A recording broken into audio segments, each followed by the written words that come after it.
Hello everyone, my name's Daniel and I'm a programmer and an artist, and today I'm going to talk a little bit about entities in my game, what they are, sort of how they work, and some of what I was trying to accomplish by adding that concept to the game.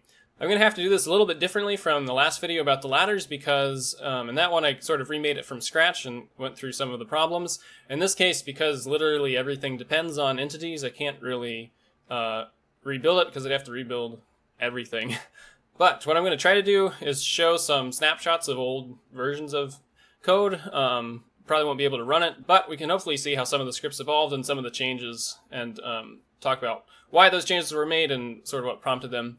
There's also less individual problems probably than in the ladder script, but there was one big change that happened when I sort of did a major refactoring of things, and that's when it became an entity, named actually an entity, and is in the form that it is now.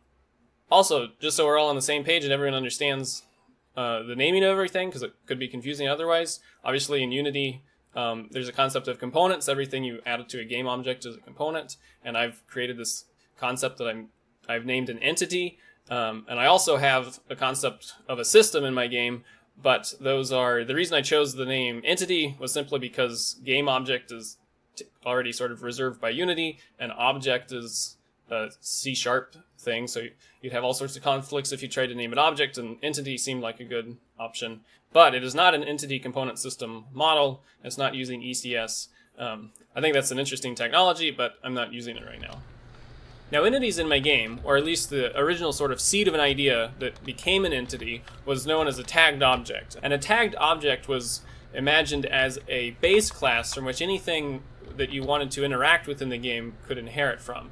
The very first use for that was just when you put the cursor over an object in the game that you're supposed to be able to interact with, you could get the tagged object, whether it was a character or an enemy, and then you could ask it, what is your type, and it would be able to tell you. It was also so that I could have somewhere an array of all of the interactable objects that existed in the scene, so that I could save all of those if I wanted to save the game, or to just have a standard place where I could look them up for whatever reason. So the only thing the tagged object class was supposed to contain was anything that was common between all kinds of interactable objects. And there's really not that many of those. The first one that I came up with was what I called the hints. So I made a virtual function hint, which was called by the predecessor of the selection system whenever you would hover the mouse over an object.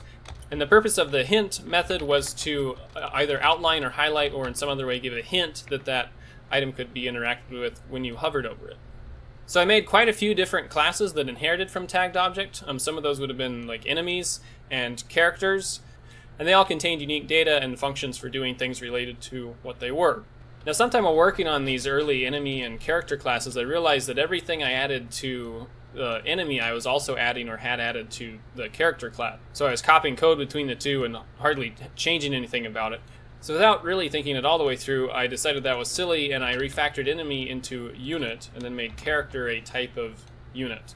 And that did remove duplicate code at the time, but later on their paths diverged a bit with the addition of more AI things, and we'll see how I had to change that again.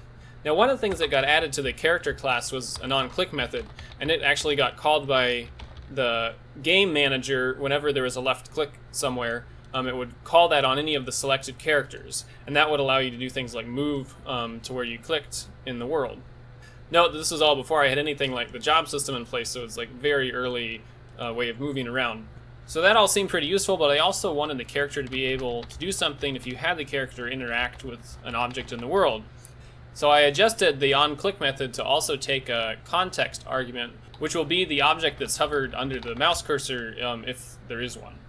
So then I was thinking about how the character could figure out what to do with this interactable object that had been passed to it from the OnClick, and part of the whole point of having the tagged object was that I'd made this arbitrary rule that anything in the game that you interact with will be a tagged object, and the idea behind that was that there's many potential interactions I might want to make, and if I have a standard solution for interactions, then it makes it easy and there's a set way to add them in the future.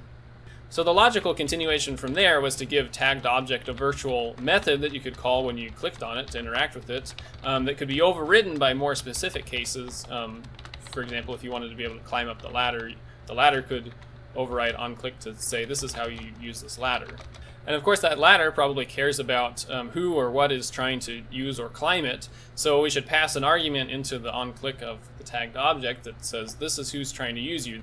Then you'd think that at that point I would have realized that maybe this wasn't making sense, because obviously I would have gotten an error in the character that the onClick method there was hiding the base class method onClick, which has the same signature. But clearly I wasn't worried about it at the time. I just added the override keyword and then continued adding more new things. I added the job system, I added abilities, I added a bunch of animation stuff. Now, while the tagged object hadn't really changed during that time, the unit and character classes had ballooned significantly, and they were getting to be a pain to work with. Also, by this time, the unit class was no longer just a trimmed down version of a character, and had quite a few unique things to itself that the character class then inherited, but had nothing to do with characters. Now, my opinion is that there's nothing wrong about this code, and it was probably the right way to go about building this, up until the point when I noticed that it was hard to find things, it was slowing me down, that the character had all these things that it was inheriting from unit. And at that point, I really started thinking about what would be the best way to design this. And I think that's easier to think about in some extent once you can sort of see all of the pieces that you have and see that they're kind of a mess. And it was at this point, as I was thinking about how different parts of the code were called and where they were called from, that I really started to see some of the convoluted code paths that I've sort of hinted at as we've gone through the character and tagged object. So just as an example of that, we can look at the onClick method. That's really two onClick methods, because that's probably the silliest one I had in this early code. So up at the very highest level, there was game, which was a game manager. And somewhere in there, we handled an input event, which was a click. And then the game also knew which characters were selected and if there was a hovered tagged object. So it would take those bits of information, put them together, and call onClick on the characters that are selected, passing in the hovered tagged object as the context. And then the character would take that onClick method, check if the context was null or not, and if the context wasn't null, it would call onClick on the context, which, if the context and the character are the same, is actually the same method, so you could cause a stack overflow if you did that. And then the context object could, do something like generating the ladder job or whatever for the character that called it. So I clearly wanted to upgrade this to something better. I knew there were things I wanted to keep. I was perfectly happy with jobs, navigation, abilities, things like that. I knew I wanted to replace the tagged object. I wanted to replace the game manager, some other things. And then there were a lot of things I liked about units and characters, but they shouldn't inherit from each other. That didn't make sense anymore. And they were too long. There was too much going on in them, so they needed to be broken up into smaller pieces. So I made a bit of a plan about what I wanted to do, and I removed a bunch of the code and started adding it back piece by piece. I made a lot more use of interfaces this time, especially with things that are used in systems, and that allowed me to remove a lot of the inheritance that I had and was just causing sort of headaches with the whole tagged object unit character thing. So then the concept of a character isn't really defined somewhere anymore. It's instead just a set of components that you add to an entity. So instead of there being one character script, there's like 12 components you add to make something a character. And that could be kind of annoying, but with a bit of tooling for the editor, you can make that painless. You can add menu items to add all of those components at once and stuff like that. And then making up one of those interactable objects is nice because a unit can share the traversal system with the character, and they can share the unit animation system because those are identical, and they can both have the same job sequencer because those work exactly the same. But then a character entity can get a player commands component, which takes commands from the input system and translates them into jobs for the character to do, whereas a unit can have an AI state component, which evaluates sort of what's going on in the world around it and comes up with jobs it wants to do based on that. So in retrospect, that's just the advice of prefer composition to inheritance, and you could argue that maybe I should have thought about that more before starting. But at the same time, when you don't have all the pieces to work with, it's a lot harder to see what the best way to compose them together would be. It's a lot easier to say, here's a concept I know I want a unit, let me put all of the unit things in that box. And then while it's a fair bit of work to refactor that into a better system, I don't know that it's any more work than trying to plan that all out ahead of time before you know what all the pieces are. Obviously, if I was starting over, I'd do it differently, but I also have solutions for problems that I didn't know about, and I wouldn't have those solutions if I hadn't solved those problems. So then this is the new entity interface. You can see at the very bottom the onClick method that's basically the same as one from the tagged object. But then at the very top, there's also a click handler event, which any of the other components that are on this entity can use to get a message whenever the player clicks on this entity. Then each entity is assigned a unique ID, and that can be used to find that entity from the list of all of the entities that's part of the game state. Then the name's mainly just for debugging. The game object returns the game object that this entity is a component on, and then get is get component from the mono behavior, because this is an interface. We don't have access to that automatically. And then the main things that are used to make this an interactable object are hint and poll. Poll is a delegate to test whether or not whatever it is that's trying to use the interactable object is allowed to. And you can assign whatever rules you want to allow or disallow different entities to use it. And then the hint is identical to what it was in the tagged object. It displays a highlight or an outline. The tag is a bit mask, and it replaces the enum of the type that was in the tagged object.